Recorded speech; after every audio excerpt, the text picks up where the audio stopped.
یہ اللہ رب العزت فرماتا ہے کہ یہ تو ہم نے قرآن کو بنایا اسی لیے ہے، بھیجا اسی لیے ہے تاکہ تم اس سے نصیحت پکڑو، تم اس سے نصیحت پکڑو، سمجھو ان چیزوں سے۔ اس کے اندر ہم نے قصے بیان کیے ہیں، احسن القصص، اچھے اچھے قصے بیان کیے ہیں۔ رب تعالیٰ فرماتا ہے ان کو اپنا کر اپنی زندگی کو اچھا بنا لو، اور جب زندگی کو اچھا بنا لو گے قبر میں بھی کامیاب ہو جاؤ گے، حشر میں بھی کامیاب ہو جاؤ گے۔ اور قبر و حشر کی کامیابی اسی کے اندر ہے کہ ہم اللہ اور اس کے رسول کو مانے، اور مانے کہاں سے؟ یہاں سے مانے، دل سے مانے۔ جب اللہ اور اس کے رسول پر کوئی بات ہو تو یہ نہیں ہے کہ ہم منافقوں کے ساتھ کچھ اور چہرہ لے کر جائیں، اور جب ایمان والوں کے ساتھ ملے تو وہاں پر ہمارا کچھ چہرہ اور ہو، ایسا نہیں ہونا چاہیے۔ وہی لوگ تھے جو چند دن پہلے یہ کہتے تھے کہ جناب یہ لشکر آنے سے، یہ بار روڈ کے اوپر آنے سے معیشت خراب ہو جائے گی، پاکستان کو نقصان پہنچے گا۔ وہی لوگ جو کہتے تھے یہ انتشار والے ہیں جو روڈوں کے اوپر آتے ہیں، آج وہی لوگ میدانوں کے اندر پھر رہے ہیں، وہی لوگ سڑکوں کے اوپر پھر رہے ہیں۔ یہ تو ابتدائے ضلالت ہے، روتا ہے کیا؟ آگے آگے دیکھ ہوتا ہے کیا؟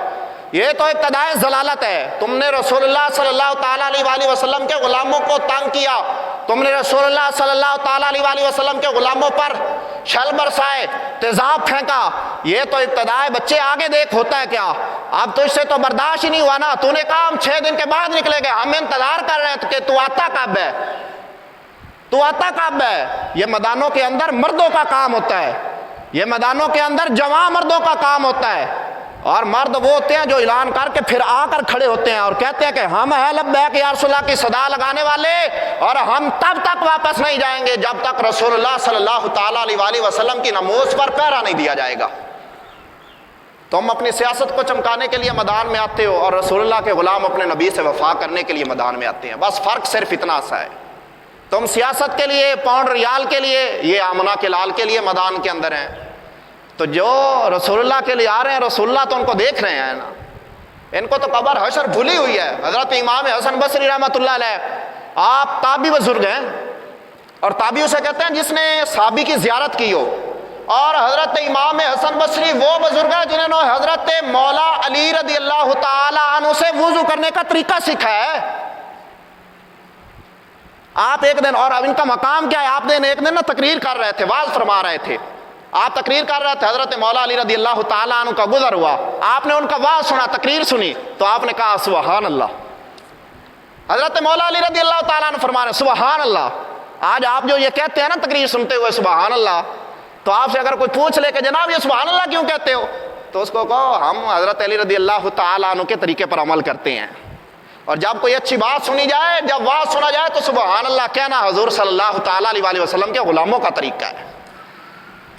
تو حضرت مولا علی رضی اللہ تعالیٰ نے جب حضرت امام حسن بصری رحمۃ اللہ علیہ کا وہ ذکر سنا، واعظ سنا، تقریر سنی، تو آپ نے کہا سبحان اللہ، فرمایا یہ تو صدیق کا کلام ہے۔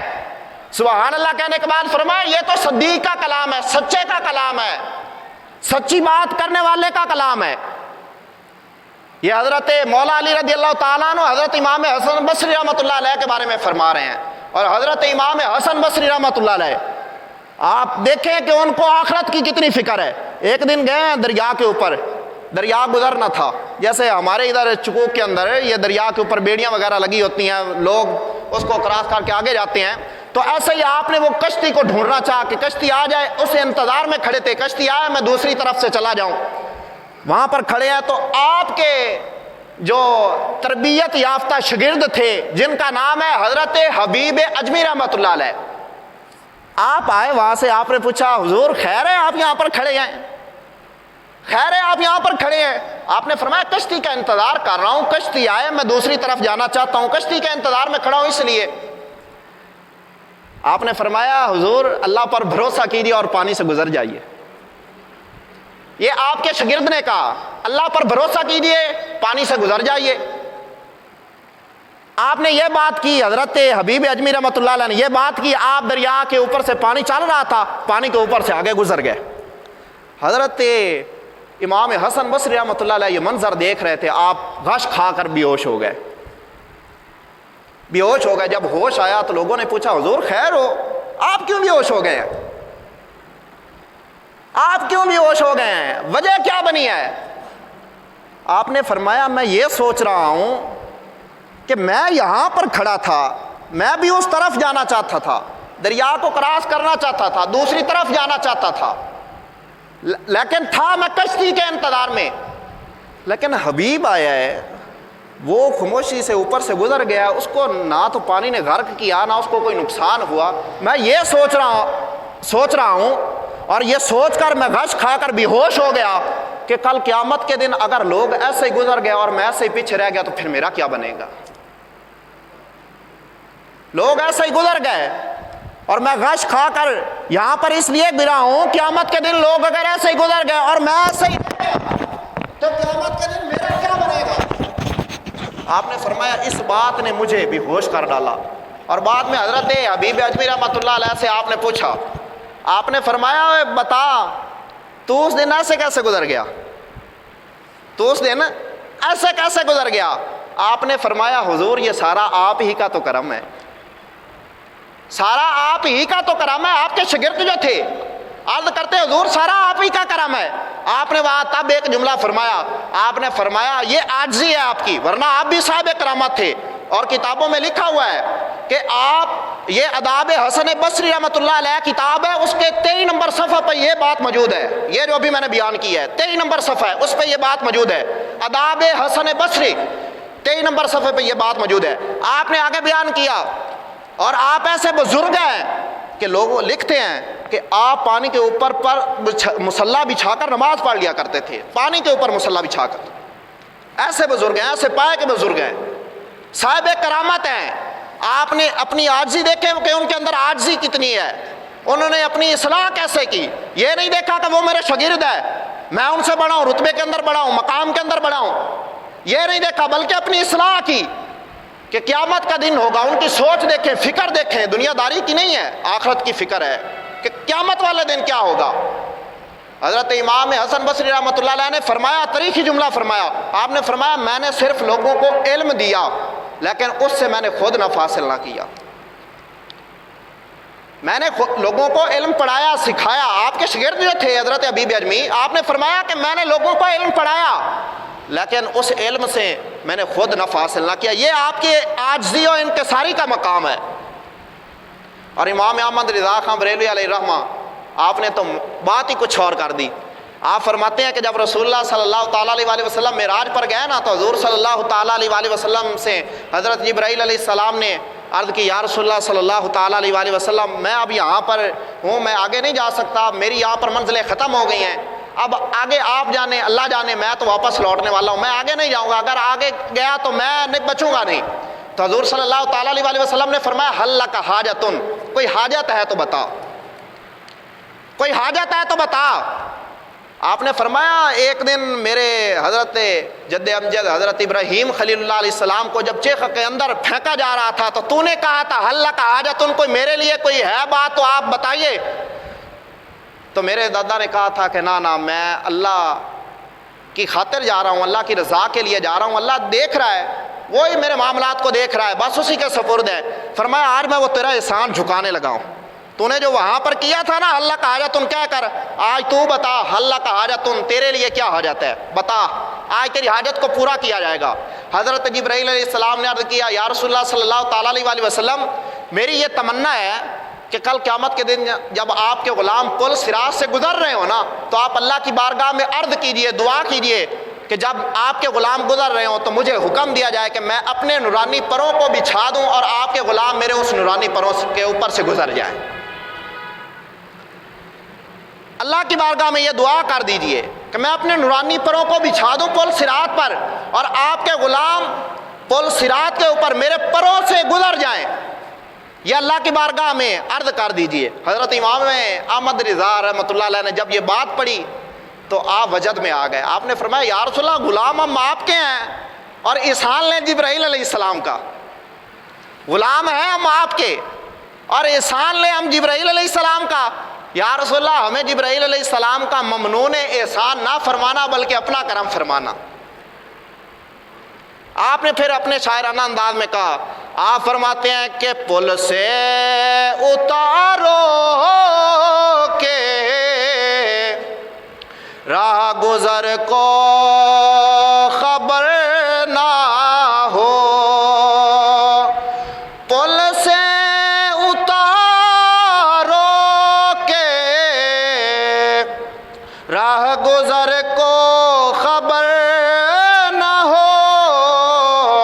جبرائیل پر بچھائیں تو پر کو خبر نہ ہو۔ یا رسول اللہ ہم غلام آپ کے، ہم یہ چاہتے ہیں کہ قیامت کا دن ہو، ہم جبرائیل علیہ السلام کے ممنون احسان نہ ہو بلکہ آپ کا کرم ہو، ہم پل صراط سے گزر جائیں۔ یہ امام احمد رضا رحمۃ اللہ علیہ نے یہ اس بات کو بیان کیا، اور یہ ہے اصلاح۔ آج معاشرے کے اندر اتنی جو غلاظتیں ہیں اس کی وجہ یہی ہے کہ ہم دین اسلام سے دور ہو گئے، ہم دین اسلام سے کنارہ کش ہو گئے۔ جب ہم دین اسلام سے کنارہ کش ہوں گے، اللہ اور اس کے رسول سے منہ پھیر لیں گے، تو پھر ناکامیاں ہمارا مقدر بنیں گی، ہمیں کامیابیاں نصیب نہیں ہوں گی۔ کامیابیاں تب نصیب ہوں گی جب ہم اللہ اور اس کے رسول کے طریقہ کار کو اپنا لیں گے۔ اور جو آیت مقدسہ پڑھی اس سے صاف ظاہر یہ بات ہو رہی ہے، واضح طور پر یہ بیان کیا جا رہا ہے کہ صرف اپنے آپ کو ایمان والا کہنا اور اس بات کا اقرار کرنا کہ میں اللہ پر ایمان لے آیا، اور اس کا باطن کا کچھ اور ہونا، یہ اس کے مسلمان ہونے کے لیے، مومن ہونے کے لیے کافی نہیں ہے۔ رب تعالیٰ فرماتا ہے ایسے لوگ تو وما ہم بمومنین، مومنوں میں سے ہے ہی نہیں، جن کا ظاہر کچھ اور ہو باطن کچھ اور ہو۔ فرمایا ظاہر بھی ایک ہو اور باطن بھی ایک ہو، دونوں ملتے ہوں، فرمایا تب وہ مومن بنتا ہے۔ اور رب تعالیٰ فرماتا ہے کہ یہ لوگ ہیں کیسے؟ فرمایا کہ جب ان کو کہا جاتا ہے کہ تم زمین کے اندر فساد نہ پھیلاؤ تو کہتے کیا ہیں؟ کہتے ہیں قالوا انما نحن مصلحون، ہم تو اصلاح کرنے والے ہیں۔ رب تعالیٰ فرماتا ہے الا انہم هم المفسدون ولکن لا یشعرون، رب تعالیٰ فرماتا ہے کہ یہ جو لوگ ہیں یہ اصلاح کرنے والے نہیں ہیں بلکہ یہ تو فساد کرنے والے ہیں، لیکن ان کو شعور نہیں ہے، ان کے اندر شعور نہیں ہے، ان کو سمجھ ہی نہیں ہے۔ فرمایا جب ان کو سمجھ آ جاتی تو پھر یہ ایسا کرتے۔ فرمایا یہ کر کیوں رہے ہیں؟ اس لیے کر رہے ہیں کہ ان کے اندر شعور ہی نہیں ہے۔ اس لیے ہم اللہ رب العزت کی بارگاہ میں عرض کرتے ہیں یا اللہ ہمیں ان میں سے نہ بنانا بلکہ ان میں سے بنانا جو تیرے اور تیرے محبوب کے فرما بردار ہیں، جو تیرے اور تیرے محبوب کی ناموس پر مر مٹنے کا جذبہ رکھنے والے ہیں، جو تیرے اور تیرے محبوب کی غلامی کے اندر ہر سانس کو بسر کرنے والے ہیں۔ دعائے خالق کائنات ہمیں عمل کرنے کی توفیق عطا فرمائے، آمین۔ وما علینا الا البلاغ۔